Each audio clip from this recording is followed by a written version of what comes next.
Hi everyone. आज हम लोग स्टार्ट करने वाले हैं हाइड्रोलॉजी का main part, the crux of what we call hydrology, जिस hydrograph. By far the most important topic, GATE में every year it is expected कि इससे क्वेश्चन आएगा ही आएगा। बट हाइड्रोग्राफ तक पहुंचने के लिए हम लोगों ने क्या क्या पढ़ा है वो ज्यादा काम का है। ओके, हाइड्रोग्राफ के अंदर there will be phi index, W index club हो जाएगा। Okay, probability can be clubbed, इसलिए हमने वो सारी चीजें पहले करी है। And now we are coming to hydrograph. So इसको स्टार्ट करते हैं। What basically is hydrograph? It is a graphical relation, it is a graphical relation between discharge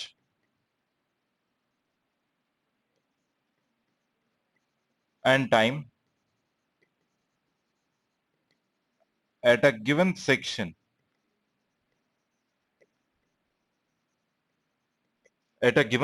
of stream। ठीक है, क्या होता है hydrograph? It is a graphical relation between discharge and time. ठीक है, डिस्चार्ज और टाइम में क्या है? ग्राफिकल रिलेशन है at a given section of stream. ठीक है, अब इसका ग्राफ कैसा होता है देखो।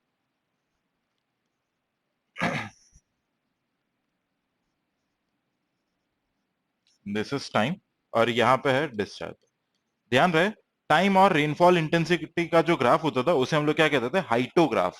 HYETO, hyetograph. और ये क्या है? Hydrograph, time with discharge. Okay, देखो एक्चुअल में क्या हो रहा है। जैसे मान लो कि ये कोई एक एरिया है। ओके, एंड यहाँ पे दिस इज लेट से ग्राउंड वाटर टेबल है। जो रिवर में जो पानी दिखेगा वो ग्राउंड वाटर टेबल का ही दिखेगा। अब क्या हो रहा है, लेट से कि यहाँ पे रेनफॉल होना शुरू हो गया। सॉरी, रेनफॉल होना शुरू हो गया। अब मैं यहाँ पे स्ट्रीम को बना रहा हूं, इसी स्ट्रीम को बना रहा हूं। इसको हम लोग देख रहे हैं टॉप व्यू, ऊपर से। ओके, कोई एक पर्टिकुलर सेक्शन ले लिया x x. Okay, x x पे। तो यहां क्या हो रहा है, जब तक रेनफॉल नहीं हो रही थी तब तक जो वाटर लेवल था उसको हमने क्या ले लिया? डेटम। उसको हमने क्या ले लिया? डेटम। अब क्या होगा, जैसे रेनफॉल होना शुरू हुआ है। ओके, रेनफॉल हो रहा है तो रेनफॉल के होने के कारण क्या होगा? ये वाटर लेवल इंक्रीज करेगा। This water level will increase. ये वाटर लेवल इंक्रीज करेगा इस पर्टिकुलर सेक्शन पे। हम ये टॉप में देख रहे हैं। ओके, पूरा का पूरा रिवर इस तरीके से फ्लो कर रहा है। उसमें कोई एक पर्टिकुलर सेक्शन है, वहां पे डिस्चार्ज धीरे धीरे बढ़ने लग रहा है। उसके बाद जब रेनफॉल कम हो जाएगी, रेनफॉल बंद हो जाएगी, तो डिस्चार्ज वापस से धीरे धीरे धीरे धीरे अपनी जगह पे आने लगेगा। ओके, अपनी जगह पर आने लग जाएगा। तो यहां पे ग्राफ कैसा बनने लगेगा? ऐसा कुछ। ओके, या फिर मैं आपको एक रियलिस्टिकली व्यू दूं। पहले क्या होगा, यहाँ पे ग्राफ धीरे धीरे धीरे धीरे विद रेस्पेक्ट टू डिस्चार्ज बढ़ता जाएगा, कम होता जाएगा, इस तरीके से कुछ। उसके बाद फाइनली जैसे ही बारिश बंद हो जाएगी, ओके, रेनफॉल बंद होगी, तो ये जो वाटर लेवल है ये वापस अपनी जगह पर आने की कोशिश करेगा। तो यहाँ पे वाटर लेवल दोबारा से क्या होगा? अपने डेटम वाले लेवल पे वापस आ जाएगा। This is what is called an actual hydrograph. ठीक है, ये एक्चुअल हाइड्रोग्राफ होता है। हम लोग इसका बहुत ही ज्यादा आइडियलाइज्ड फॉर्म पढ़ते हैं, समथिंग लाइक दिस। ये हम लोग पढ़ते हैं इसका बहुत ही ज्यादा आइडियलाइज्ड फॉर्म। ओके, इसमें this is called TB, base time. Okay, A, B, C and D। Okay, idealised form है। AB इज कॉल्ड, यहां से इसको हटा देता हूं, मैं अभी आपको सारी चीजें लिखवा भी दूंगा। ओके, एक काम करते हैं, उस फिगर को बना लो, सेक्शन XX बना लो। और सेक्शन XX को क्या रिप्रेजेंट कर रहे हैं? At a given section. Okay, this is section XX। Okay, section XX।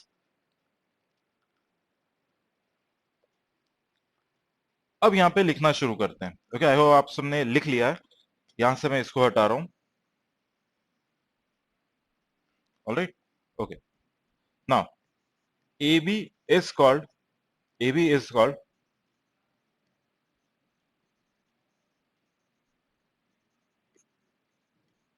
rising limb of hydrograph, and it depends upon and it depends upon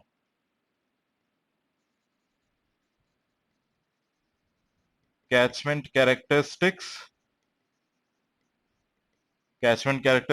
and storm characteristics.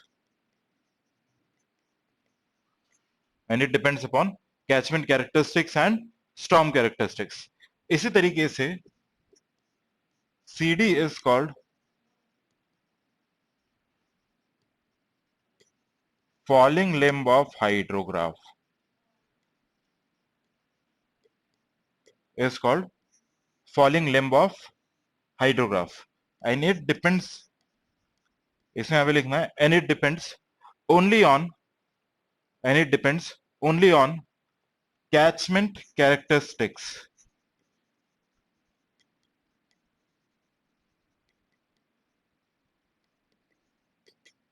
and it depends only on catchment characteristics.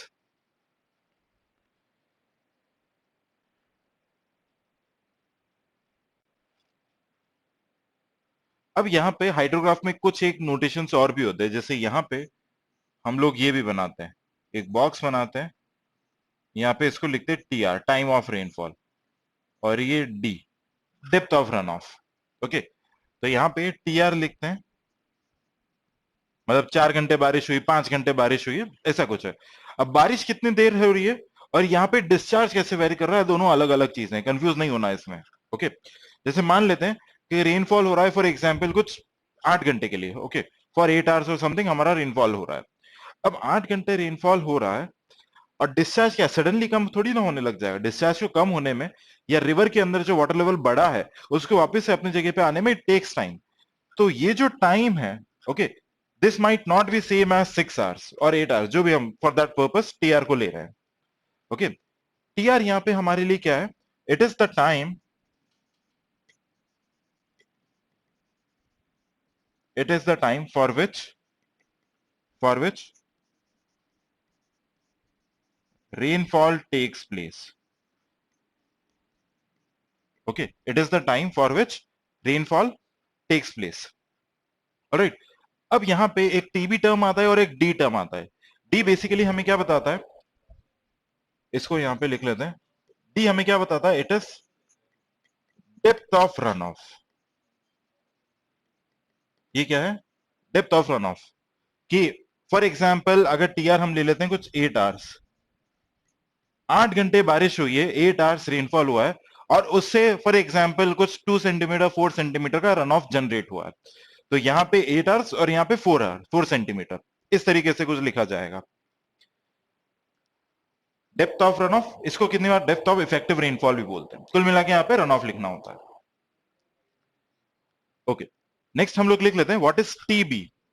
तो next पे अब लिख लो what do we mean by TB. Okay, TB इसमें लिखना है, TB क्या होता है, it is the base time, it is the base time and is the total time, it is the base time and is the total time during which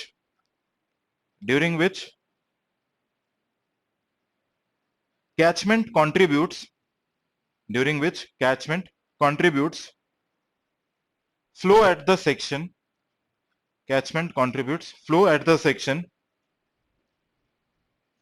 where hydrograph is plotted, where hydrograph is plotted। मतलब TB basically क्या है, base time है। Base time यानी जितने time तक catchment से river के अंदर पानी आता रहेगा, that is what we call TB, base time. अब यहां पे एक चीज और देखते हैं इसी ग्राफ के अंदर, let me use a different pen. Okay, इसका सेंटर ऑफ मास से लेके इसके सेंटर ऑफ मास तक ये जो टाइम है that is called TL, lag time. Okay, TL, यहां से लेके यहां तक का टीएल। हालांकि आपको कोई यूज नहीं आएगा, बट स्टिल जब हम पढ़ ही रहे हैं तो थोड़ा सा और पढ़ लेते हैं। तो यहां पे नेक्स्ट लिखना है टीएल। टीएल इसमें लिखना है this is the lag time, this is the lag time and it is the time, and it is the time interval, and it is the time interval from the center of mass, from the center of mass of the storm, from the center of mass of the storm to the center of mass, to the center of mass of the given hydrograph, to the center of mass of the given hydrograph.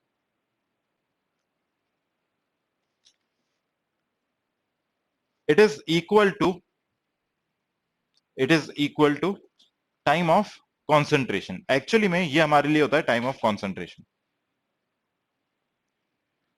Okay, तो आपको hydrograph समझ में आया होगा। Hydrograph जब हम बनाते हैं, सबसे पहला हाइड्रोग्राफ क्या है?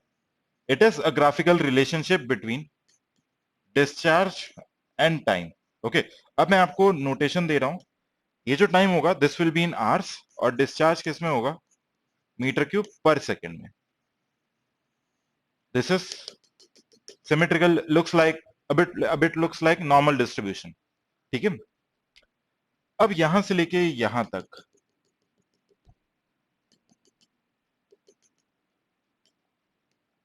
ये जो रीजन है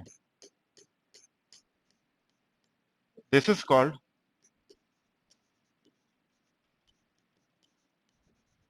base flow. Okay, base flow, अभी मैं बताऊंगा बेस फ्लो क्या होता है। ओके, और ऊपर बाकी पूरा ascending limb, falling limb, rising limb, falling limb, ये चीज हो चुकी है टीवी, बेस टाइम। ओके, और यहां पे हम लोग लिख रहे हैं T R, time of rainfall and depth of run of. ये 8 घंटे बारिश होने से 6 सेंटीमीटर का रन ऑफ निकला है। ओके, 8 घंटे बारिश हो रही है, बट हमारा जो बेस टाइम है, ओके, जिसमें स्ट्रीम के अंदर वाटर कंट्रीब्यूट होता जा रहा है, that might range from let's say 5 hours to 15 hours, 30 hours. तो टी आर जरूरी नहीं है कि हमेशा टीबी के बराबर होगा, ये डाउट नहीं रखना। Okay, T R might be different from TB. अब हम लोग नेक्स्ट आते हैं, जब ये सब देख चुके हैं, factors affecting hydrograph.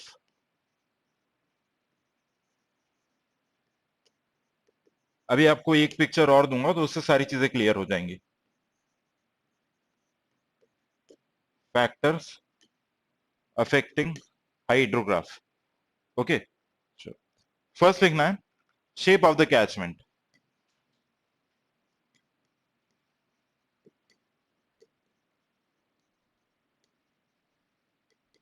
Shape of the catchment, इसमें लिखना है शेप ऑफ द कैचमेंट में, the shape of the catchment, the shape of the catchment influences the time taken, influences the time taken by water, by water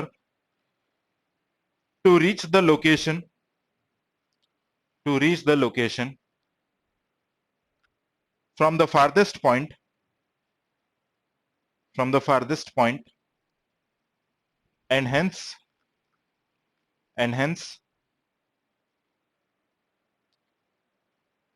it influences the time, and hence it influences the time after which, after which peak discharge takes place, after which peak discharge takes place। Okay, after which peak discharge takes place. Example ले लेते हैं, मान लो ये कोई catchment है। Okay, next next catchment है something इस शेप का, और एक कैचमेंट है कुछ इस शेप का, ऐसा कुछ, मतलब वाटर इस डायरेक्शन में जाएगा यहां से। ओके, तो इसके लिए हमारा हाइड्रोग्राफ कैसा बनेगा? अप्रोक्सीमेट बना रहा हूं। Okay, just approximate.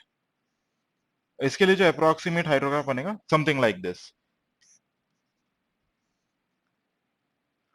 इसके लिए हाइड्रोग्राफ कुछ ऐसा बनेगा। ओके, इसके लिए हाइड्रोग्राफ कुछ ऐसा बनेगा। ओके, तो यहां पे आपको क्वेश्चन कैसा पूछ सकता है, इस जगह में आपको क्वेश्चन कैसा पूछ सकता है, कोई सा एक फिगर दे देगा और मैच द फॉलोइंग में यहाँ पे हाइड्रोग्राफ बना देगा। या फिर ऐसा पूछ सकता है कि अर्ली पीक किस में आएगा। ओके, अर्ली पीक या लेट पीक किसके अंदर आएगा, पीक किस में आएगा, ये चीज पूछी जा सकती है। नेक्स्ट हमारा फैक्टर आएगा, फैक्टर्स में फर्स्ट हो गया shape of the catchment. Second factor हमारे पास में आएगा स्ट्रीम डेंसिटी।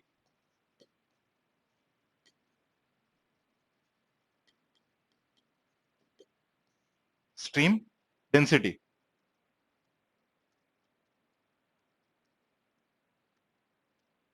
ओके, इसमें लिखना है स्ट्रीम डेंसिटी में this indicates this indicates the number of streams this indicates the number of streams per unit catchment area, per unit catchment area। Important है, GATE में पूछ सकते हैं। Okay, this is important for GATE and this is also important for GATE, जो मैं अभी आपको बताने वाला हूं। Third is drainage density. Okay, drainage density, इसमें लिखना है this is the ratio of this is the ratio of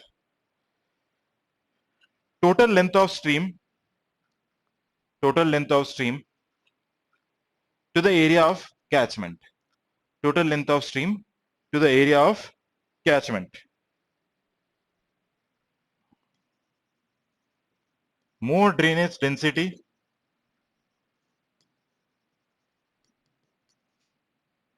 is proportional to early peak। ऐसा इसके अंदर भी लिख सकते हैं,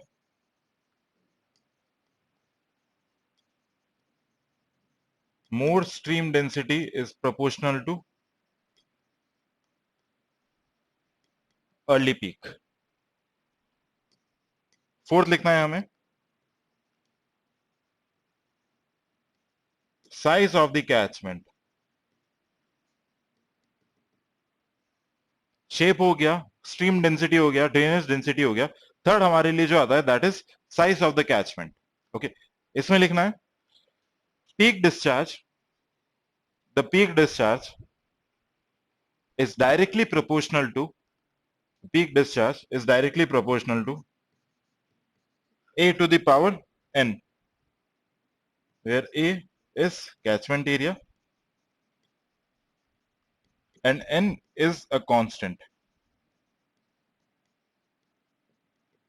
n का वैल्यू फिक्स नहीं होता, depending upon soil type and many other factors n को डिराइव किया जाता है। ओके, अब इसके बाद में फिफ्थ लिखना है अदर फैक्टर्स। अदर फैक्टर्स, इसमें लिखना है effect of wind, effect of wind, comma, direction of storm, effect of wind, comma, direction of storm, comma, rainfall intensity, rainfall intensity, comma, duration of rainfall, duration of rainfall, comma, soil moisture content, soil moisture content, comma, type of vegetation, type of vegetation, comma, type of soil, type of soil, and type of catchment, etc. and type of catchment, etc. Okay, सबसे पहले हमने देख लिया कि hydrograph क्या होता है। Okay, उसके बाद हमने देखा कि हाइड्रोग्राफ की कौन कौन से फैक्टर्स उसको अफेक्ट करते हैं। ऑलराइट, इन दोनों से क्वेश्चन बन सकता है। और थर्ड जो हमारा पार्ट आ रहा है that is run of.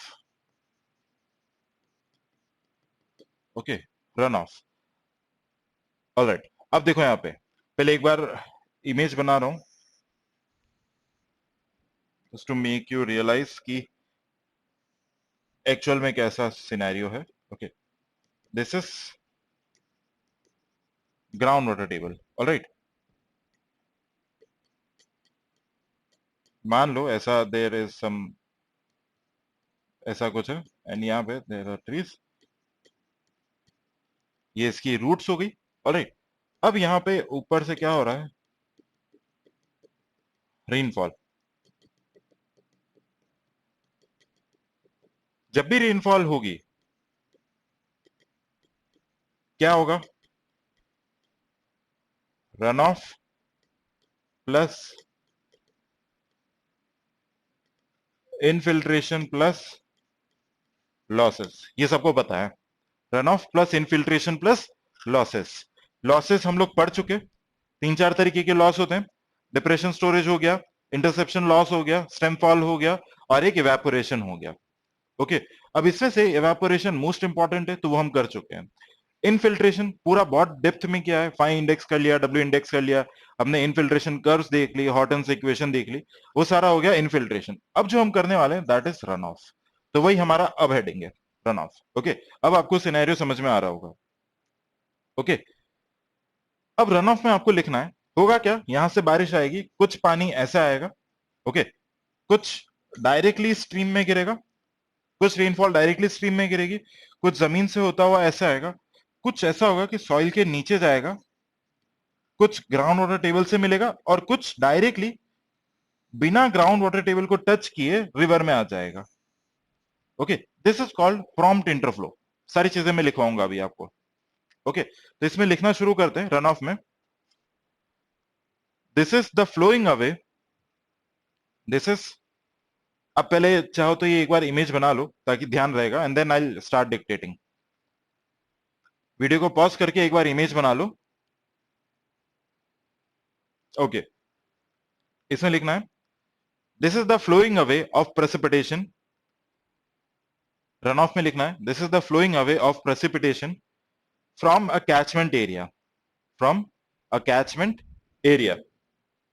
Next line में, the flow which takes place, the flow which takes place all the time, all the time over the surface as, all the time over the surface as overland flow,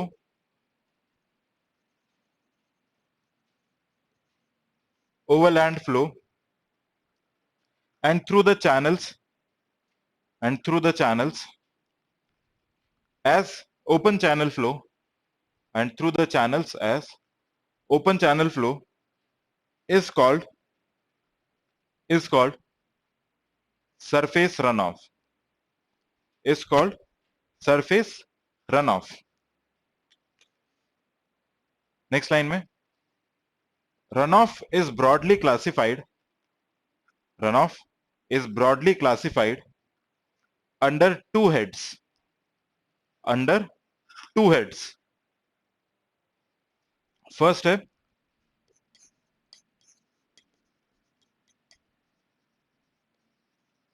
direct run of,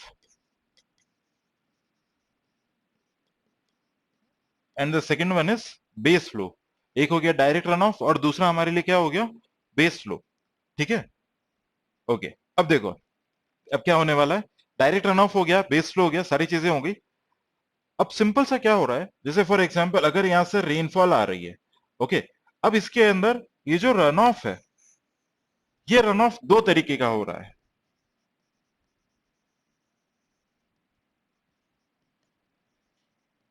okay, मैं आपको simple सा next page पे बताता हूँ। देखो, run of को हम लोग दो पार्ट्स में डिवाइड कर रहे हैं। एक हो गया डायरेक्ट रन ऑफ, और एक हमारे लिए हो गया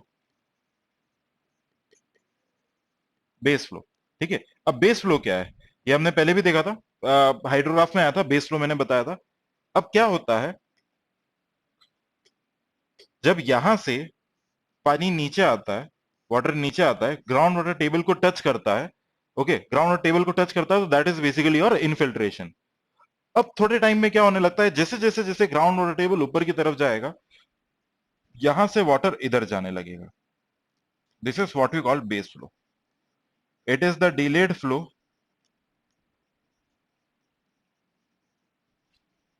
बेस फ्लो क्या होता है, डिलेड फ्लो होता है, डिले किया जाता है इस फ्लो को। ओके, डिले होता है, किया नहीं जाता एक्चुअली, डिले होता है। ओके, तो ये हमारे लिए है बेस फ्लो।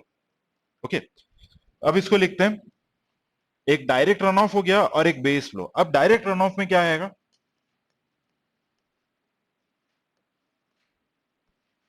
एक तो हो गया सरफेस रन ऑफ, ओके, दूसरा हमारे पास में प्रेसिपिटेशन ओवर स्ट्रीम, और दूसरा परकोलेशन। ओके, परकोलेशन, परकोलेशन का मतलब क्या था, पानी जमीन के नीचे जा रहा है बट वो ग्राउंड वाटर टेबल से नहीं मिल रहा है, वो डायरेक्टली रिवर के अंदर जा रहा है। ओके, इसको देखो यहां पे कि पानी जो है जमीन के नीचे जा रहा है बट ग्राउंड वाटर टेबल को टच नहीं कर रहा, वो सीधा यहां से ऐसे आ रहा है। So this is called percolation. Okay, और यहां से पानी ऐसे डायरेक्ट जा रहा है, this is called direct run of. Okay, surface run of. तब इसको लिखना शुरू करते हैं। सबसे पहले हेडिंग डालेंगे direct run of. Okay, first heading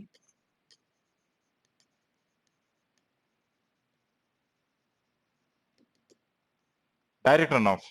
इसमें लिखना है this is the flowing away of precipitation, sorry sorry sorry, direct runoff में लिखना है this is the part of runoff, this is the part of run of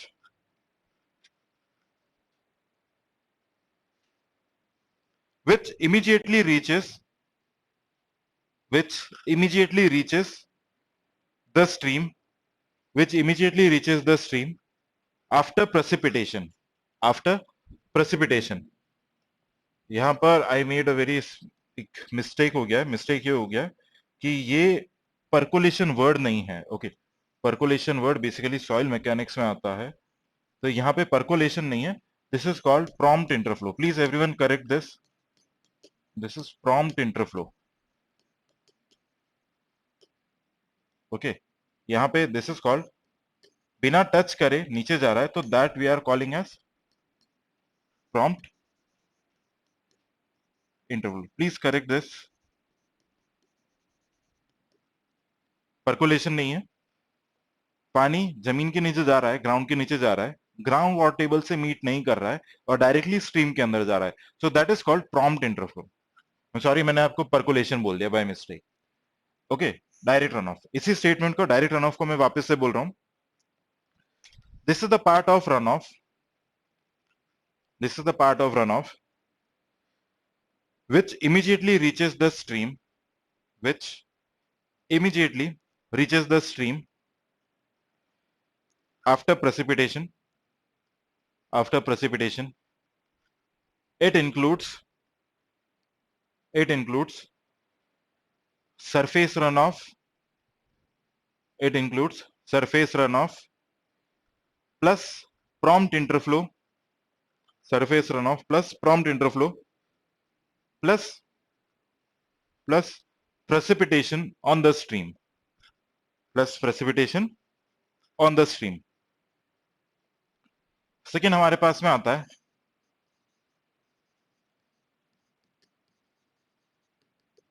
base flow. Okay, base flow, इसमें लिखना है it is the delayed flow, it is the delayed flow which enters the stream, which enters the stream essentially as, which enters the stream essentially as groundwater flow, which enters the stream essentially as groundwater flow। Okay, alright, अब एक note लिखना है,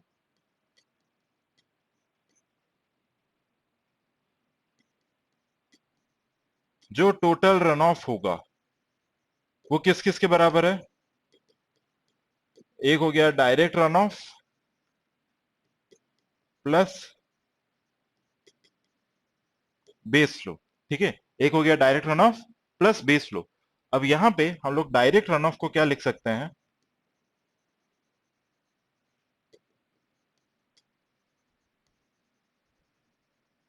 total run of minus base flow. This total runoff is also called as flood hydrograph. Okay, flood runoff. This total runoff is also called flood runoff.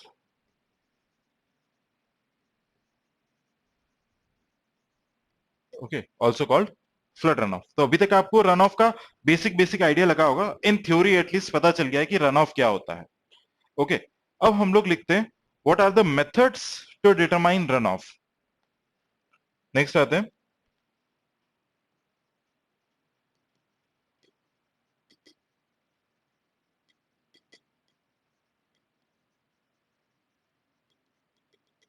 Determination of run of. ठीक है, run of को हम लोग कैसे determine करते हैं?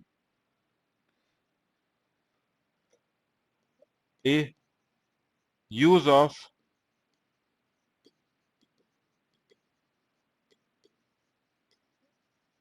Empirical formula हम लोग दे चुके थे।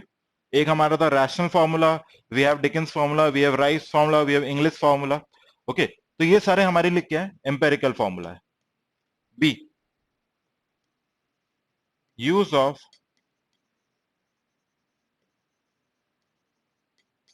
Hydrograph and unit hydrograph. तो ये हम लोगों को पढ़ना है अभी, ये वाला कंप्लीटेड है, ये हमें अभी पढ़ना है। Use of infiltration curves. Okay, use of infiltration curves हम लोग कर चुके। कर्व बनाते थे, उसके अंदर लिखते थे, इस तरीके का कुछ था, यहाँ पे कुछ this was the run of. तो ये बताना है कि रन ऑफ कितना है। ओके, तो वही चीज है, इनफिल्ट्रेशन कर्व को यूज कर चुके हैं। डी है use of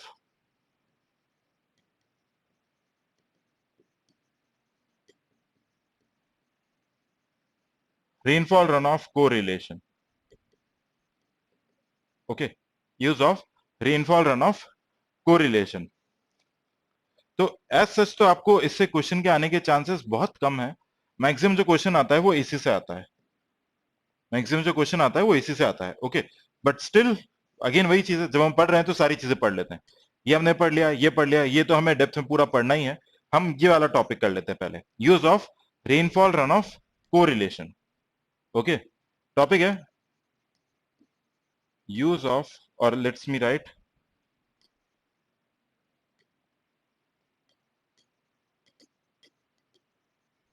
rainfall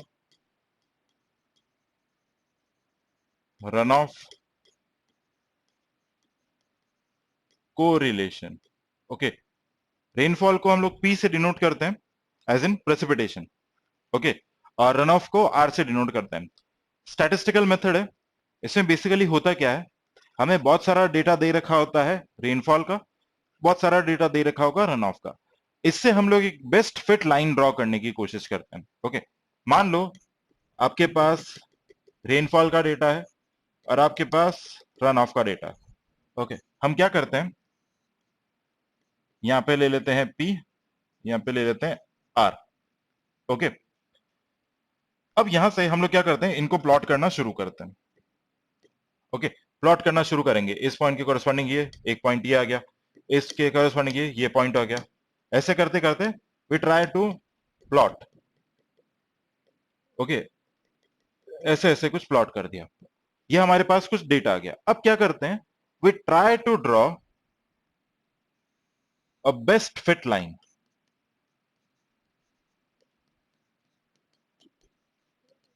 best fit line, ताकि अगर हमें कभी भी रेनफॉल पता हो, ओके, तो हम उसके करस्पॉन्डिंग एक रन ऑफ का अप्रोक्सीमेट वैल्यू निकाल सकें।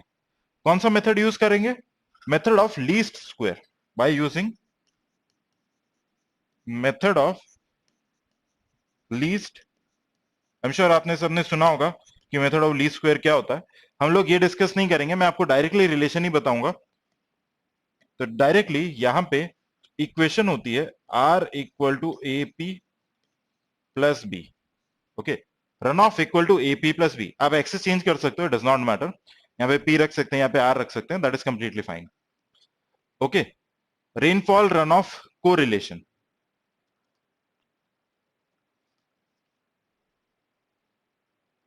अब ये फिगर बना लो।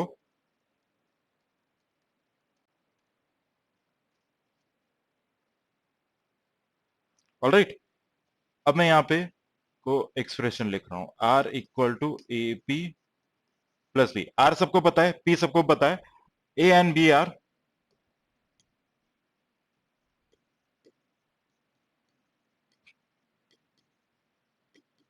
कॉन्स्टेंट्स। ओके, बी का वैल्यू क्या होगा?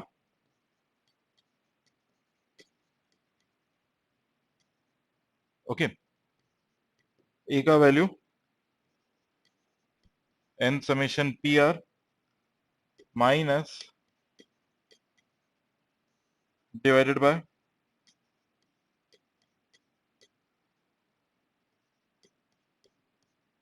समेशन पी का whole square.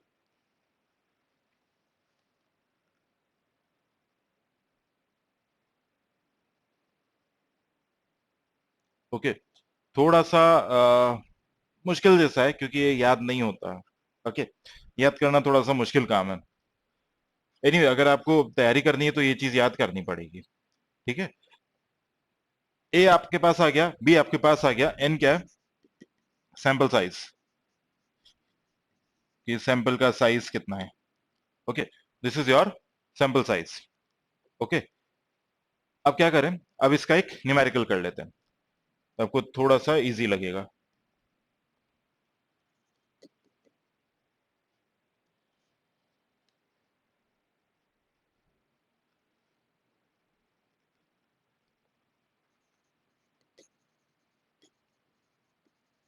Given below are values of rainfall and runoff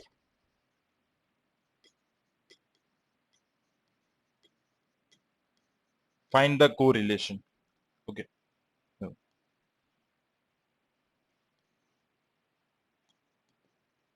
serial number है 1 2 3 4 10।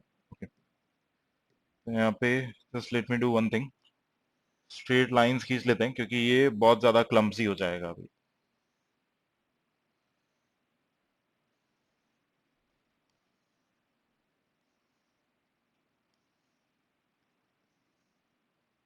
ओके, अब देखो, यहाँ पे हमें P का वैल्यू दे रखा है एंड यहाँ पे हमें R का वैल्यू दे रखा है।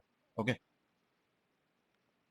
4 22 28 15 12 8 4 15 10 and 5, 0.2 7.1 10.9 4 3 1.3 0.4 4.1 2 एंड 0.3। ओके, अब हमें ये कोरिलेशन निकालना है, ये R equal to A P plus B, यानी कुल मिला के आपको ए एंड बी का वैल्यू फाइंड आउट करना है। ओके, ए और बी का वैल्यू फाइंड आउट करना है।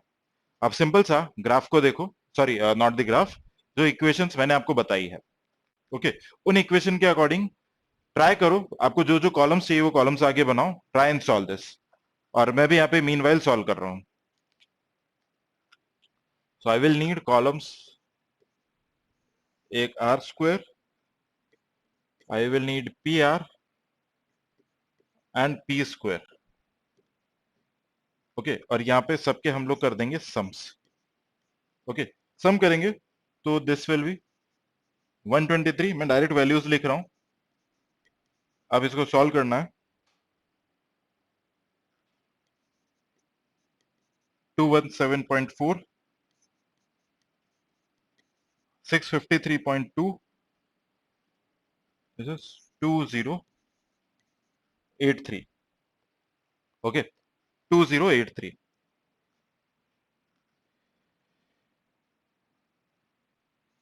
ए को लिख देता हूं। ए को हम लोग क्या लिखते हैं, N summation P R minus summation P summation R upon N summation P square minus summation P का होल स्क्वायर। ए कितना आएगा, N is 10, summation P R is 653.2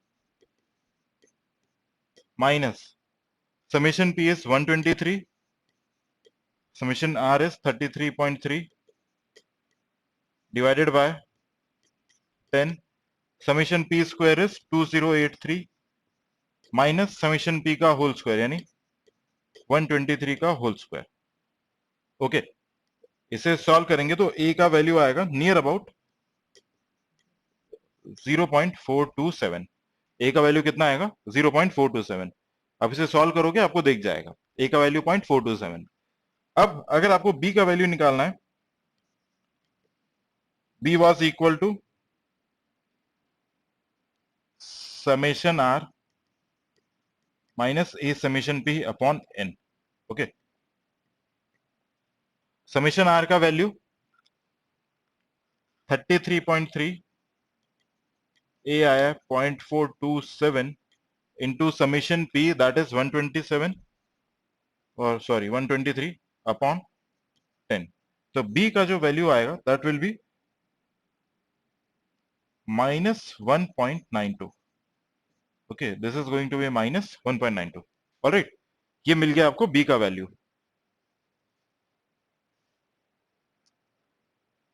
अब बी का वैल्यू हमारे पास में आ गया है, ए का वैल्यू है, सिंपल सा क्या करेंगे, को रिलेशन कितना आएगा, R equal to A is 0.427 P minus 1.92। Okay, अब आपसे कोई सा भी रेनफॉल देके आर का वैल्यू पूछ सकता है। ओके, लेट्स से किसी टाइम पे रेनफॉल हो रहा है, फॉर एग्जांपल लेट्स टेक, इसको रिमूव करते हैं। ओके, कुछ भी नहीं होगा। लेट्स टेक नेक्स्ट पेज लेते हैं, R equal to 0.427 P minus 1.92। Okay, let's take कि हमारा जो पी है वो कुछ 100 mm है, तो इसकी कॉरेस्पॉन्डिंग आपको बताना है कि रन ऑफ कितना निकलेगा, बेस्ट रन ऑफ। सो उस कैचमेंट के लिए जो भी आएगा ये हमारा क्या लगेगा, अप्रोक्सीमेट रन ऑफ निकल जाएगा। स्टेटिस्टिकल मेथड से निकाला है, पास डेटा था उससे हमने एक least method of least square को यूज करके we have just drawn a best fit curve. Okay, best fit को हम लोगों ने यहां पे ड्रॉ किया है। ठीक है, तो ये था रेनफॉल रन ऑफ कोरिलेशन। अब जो हम नेक्स्ट करने वाले हैं that is going to be on hydrograph.